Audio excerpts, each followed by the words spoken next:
$10 drive-through car wash every weekend only at Airpark Canterbury, Parking Island off Russley Road. Christchurch Mayor Phil Mauger, good morning to you. G'day mate, how you doing? Good, thank you, sir. First question off is the Christchurch City Council, well not the Christchurch City Council in some respects, but they're already going to be giving $82,000 to the Christchurch Foundation, which already has a revolving door of about, $1.9 million. Why has the council decided to do this? They came to us yesterday and asked for the $82,000.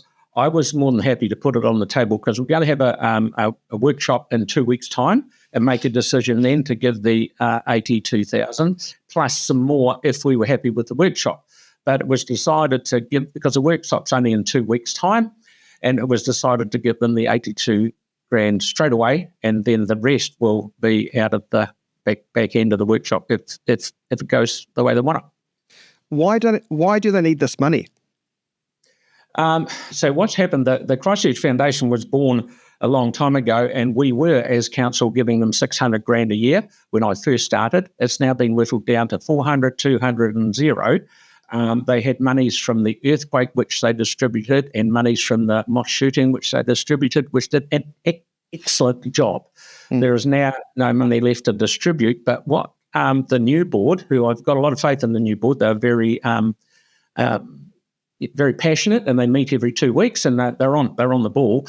They want to turn it into an endowment fund and get people from around the place to put money in, and that interest off that gets distributed around Christchurch. There's a lot of other cities in the country that do that, and it works very well. So we want to emulate that.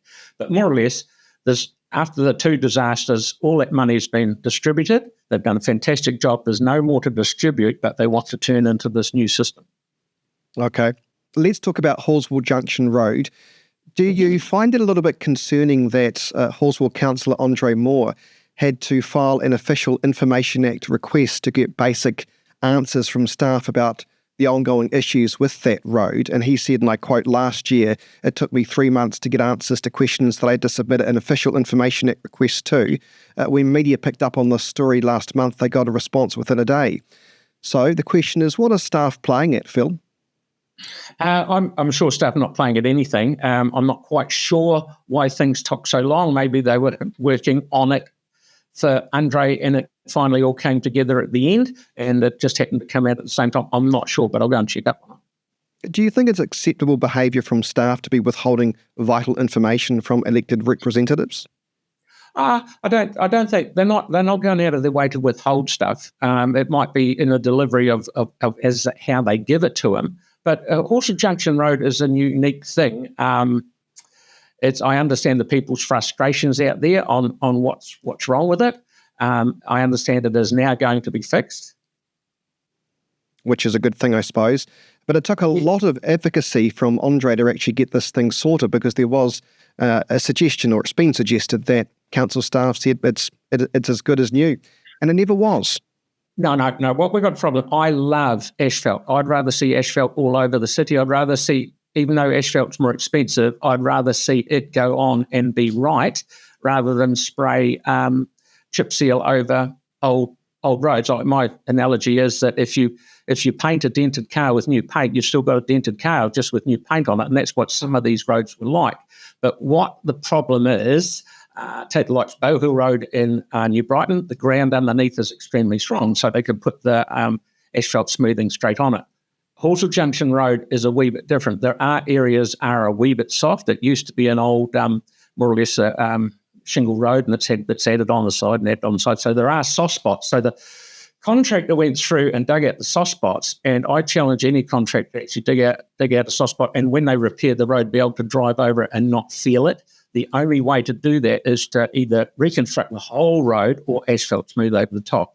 So that's what's going to happen in the vast majority of Hallswell Junction Road. Is hard enough to put asphalt smoothing straight on, but there are other bits which are not, which will have to be excavated again to make it strong enough to put the asphalt on. And the contractor picks up that tab, don't they?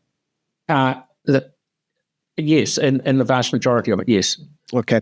The 30-year Transport Strategic Plan received just 94 submissions just 94 submissions despite a $10,000 marketing spend. Does that suggest that the council staff aren't genuinely interested in hearing from the public?